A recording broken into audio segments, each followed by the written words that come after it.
പട്ടാമ്പി മണ്ഡലത്തിലെ 6 റോഡുകൾക്ക് കൂടി പ്രധാനപ്പെട്ട ഗ്രാമീണ റോഡുകൾക്ക് കൂടി ഫണ്ട് അനുവദിച്ചു. നമ്മുടെ ബഡ്ജറ്റിൽ 2,20,00,000 രൂപയാണ് അനുവദിച്ചിട്ടുള്ളത്. നമുക്കറിയാം, നേരത്തെ മറ്റു പഞ്ചായത്തുകളിലെ റോഡുകൾ നമ്മൾ പറഞ്ഞിരുന്നു. ഇപ്പോൾ വല്ലപ്പുഴ, ഓങ്ങല്ലൂർ ഗ്രാമപഞ്ചായത്തുകളിലുള്ള പ്രധാനപ്പെട്ട ചില റോഡുകൾക്ക് കൂടിയാണ് ഫണ്ട് അനുവദിച്ചിട്ടുള്ളത്.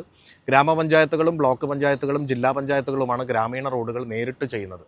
MLA എന്നുള്ള നിലയ്ക്ക് ഏറ്റവും കൂടുതൽ PWD റോഡുകളാണ് നമ്മൾ നവീകരിക്കുന്നത്. എങ്കിലും ഗ്രാമീണ റോഡുകൾ പരമാവധി നവീകരിക്കുന്നതിന് വേണ്ടി തദ്ദേശ സ്ഥാപനങ്ങളെ സഹായിക്കുക എന്നുള്ളതിൻ്റെ ഭാഗമായിട്ടാണ് ഇത്തരത്തിൽ ഫണ്ട് ലഭ്യമാക്കിയിട്ടുള്ളത്.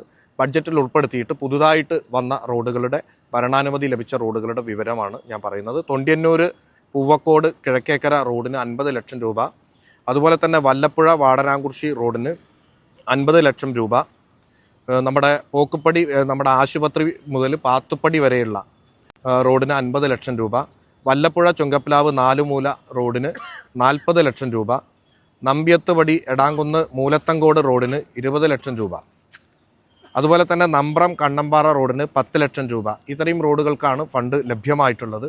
ഈ റോഡുകൾക്കൊക്കെ തന്നെ ഭരണാനുമതി ഇപ്പോൾ ലഭിച്ചു. മാത്രമല്ല, നേരെ ടെൻഡറിലേക്ക് പോവുകയാണ്.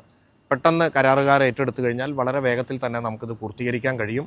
ഗ്രാമീണ റോഡുകൾ നവീകരിക്കുന്നതിന് വേണ്ടി എല്ലാ പഞ്ചായത്തിലും നിരവധിയായിട്ടുള്ള ഫണ്ടുകൾ വെച്ചിട്ടുണ്ട്. നമ്മൾ സംസ്ഥാന ഗവൺമെൻറ്റിൻ്റെയും MLA ഫണ്ടും അതുപോലെ തന്നെ മറ്റു മുഖ്യമന്ത്രിയുടെ ഫണ്ട് അടക്കമുള്ള എല്ലാ ഫണ്ടുകളും പരമാവധി ഗ്രാമീണ റോഡുകൾക്ക് ലഭ്യമാക്കാൻ ശ്രമിച്ചിട്ടുണ്ട്. ഗ്രാമപഞ്ചായത്തുകളെയും ബ്ലോക്ക് പഞ്ചായത്ത്, ജില്ലാ പഞ്ചായത്തുകളെയൊക്കെ സഹായിക്കുക എന്ന ഉദ്ദേശത്തോടെ.